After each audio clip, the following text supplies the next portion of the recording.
What's going on, guys? I'm Steve. Welcome back to the channel. Welcome back to another video. If it's the first time stopping by the channel, hit that subscribe button. Trust me, you won't regret it. If you're a returning subscriber, as always, guys, welcome back, and I do appreciate the support, guys. Listen, I seen this on my news feed, and I had to report on this, man. What I'm about to show you happened in Cheyenne, Wyoming, and I think it happened last year. And this is about a federal lawsuit that's being pressed against a school for what they did to a second grader with a neurological dysfunction, some type of a situation in a certain type of school he was in. It involved a police officer. I don't know what his motive was for doing what he did to this little boy, but I mean, he should not only been fired, but he need to be in jail right now. This is one of the worst interactions I've ever seen with a child and a police officer. And this is straight up bullying to me. Guys, I'm going to play you this video that's circulating around. And I got to admit, man, this is hard to listen to and tough to watch. But stories like this got to be told. Because this is some of the stuff that children endure. And when they tell their parents, a lot of times their cries go unanswered. So I want you to take a look at this video. And what makes me mad the most, before I get into the video, this is the son of a military vet. Take a look at this and we'll come back. Camera video shows a school resource officer on top of a second grader. It's tough to watch. Lawsuit says the deputy physically assaulted the boy at his elementary school in Cheyenne, February of last year. The moments leading up to the incident have been taken out. An attorney for the family says the deputy involved deleted it. Here's 9 News reporter Kelly Rinke. The first 4 minutes of this video starts off quiet. There's no sound for the moments before an incident at the center of a federal lawsuit. 9 News obtained body camera video of what happened at an elementary school in Cheyenne, Wyoming last year. The complaint says a school resource officer physically assaulted this 8-year-old boy with a neurodivergent disability. He's talking to his principal at the table. That's all you can see.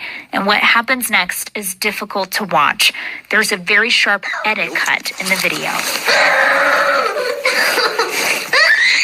The child is screaming on the ground with the school resource officer on top of him. You cross your legs right now. We don't know how this happened or why. The lawsuit claims the SRO deleted portions of his body camera video in an effort to conceal his wrongdoing.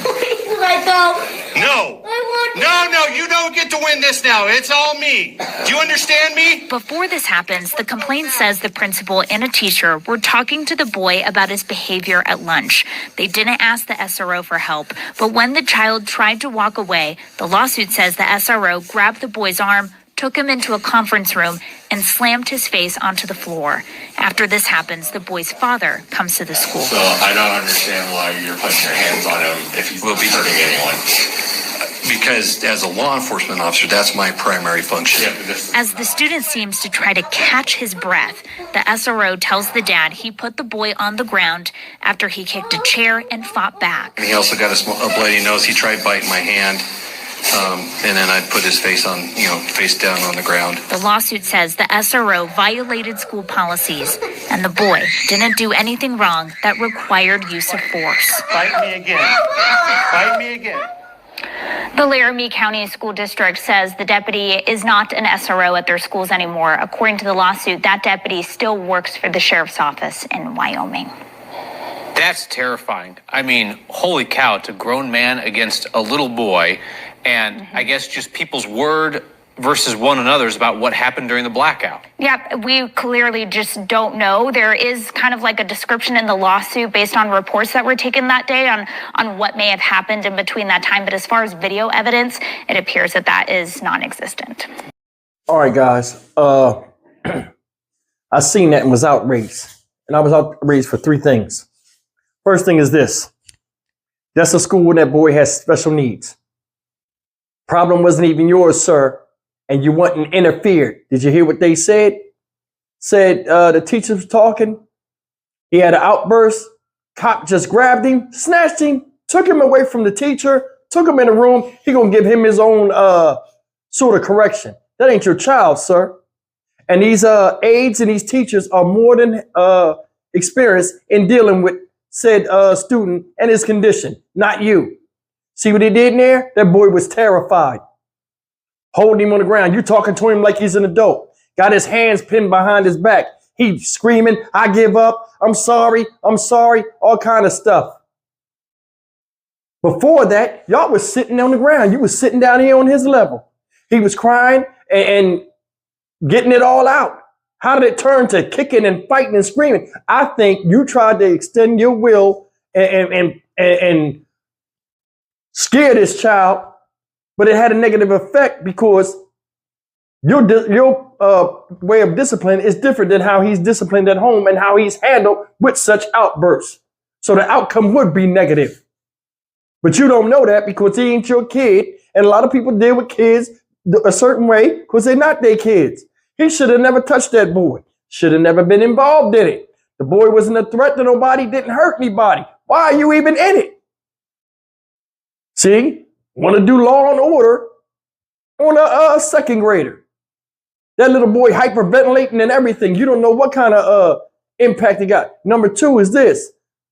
He pushed his face into the carpet because you was mad because he wasn't listening. Bust his nose and everything. Ain't no damn way. His father, a different man than me. And a lot of y'all out there, cop or no cop, I'd have gotten that ass. He in the military. They'd have got him out. I would have jumped across that table on him. I'd have seen that blood on my son's nose. What happened to his face? He's sniffing and crying and stuff. Oh, I had to put his face in the car. What? It'd have been on like Donkey Kong in there. You know what I mean? Come on, man. Come on. This is bullying at its best. You wouldn't like nobody doing that to your kid. I bet if your punk ass had went in there and seen your kid all messed up and stuff, you would have came in there behind the badge. I'm an officer of the law. Such and such, this and that. You know better. Who did this? Who did that? You would have came in there like a house on fire. The father showed great reserve. And he said, I don't understand why you put your hands on my child. Do you seem stuttering? I'm an SRO. It's my job to do it. No, it ain't. What is a threat? What is he, 7-year-old? What are you going to do? Tear the school up on a rampage with his hands and feet? You shouldn't have got involved with it unless they asked you to get involved with it. But what you did was go in there, want to prove you dominant, show off. I'm going to tame the wildness in this child. And then here's another thing that made me mad, y'all. He erased, if y'all didn't catch it, he erased part of the footage of him roughhousing that child. So everything is hearsay. With him doing that, they're going to win that lawsuit. Cheyenne, Wyoming, they're going to win that lawsuit. Watch. He in the military too. Son in school. Son got to go to school. Kids like that have neurological dysfunctions have special schools they have to go to. And for this to happen, man, I mean, his experience there, PTSD he suffered, being restrained and stuff like that. Man, did you hear him? He was screaming for his life. He was scared to death. That's the thing. You know he was scared. You didn't have to do him like that. And if you did do some of that stuff, you could have let him go at any point. How do you go from sitting on the floor at a child's level and talking and trying to resolve a conflict to attacking him like he's a common criminal in the street and putting all your weight on him and all this kind of stuff and clapping his back and pushing his face in the... Here it is, a 7-year-old, probably never had a nosebleed. You the first one to put injury on his face. That's how I look at it. And I'll bust you right upside yours, police or no police. So that's the thing out here, y'all. A lot of us, believe in right is right. And just because you're a cop and all this other stuff don't mean that you can sit up there and do people the way you want to do without no repercussions. You should have got slapped the fire out of your fucking face. I'm just saying. Hopefully this little boy will make a good psychiatric recovery. Won't have no real PTSD because he's young. But I mean, damn, how you think he look at police officers now? They took that guy out to school, but they didn't fire him. You peep that? What y'all in the shortage of police officers up there? Need to be ashamed of yourself. How is he not in jail? Seriously, how is he not in jail? And you know, I stand by the police, but this time, hell no. He was wrong. He made a judgment call out of his own fruition. He wanted to make a judgment call to prove that he was mightier than the kid. That wasn't his. Man, I'm glad God don't put me in positions like this. I'm just being honest with you. I mean, I just know me. A lot of you guys know yourself out there, and that's why God don't put y'all in positions like that. Either way, this was messed up. You should have never touched that child like that. I'm Stock Market Steve for the Dynamic Reason channel. As always, like, comment, share, and subscribe. This dude need about 10 years in prison to think about the stupidness he did. I'll see you in the next video. Take care.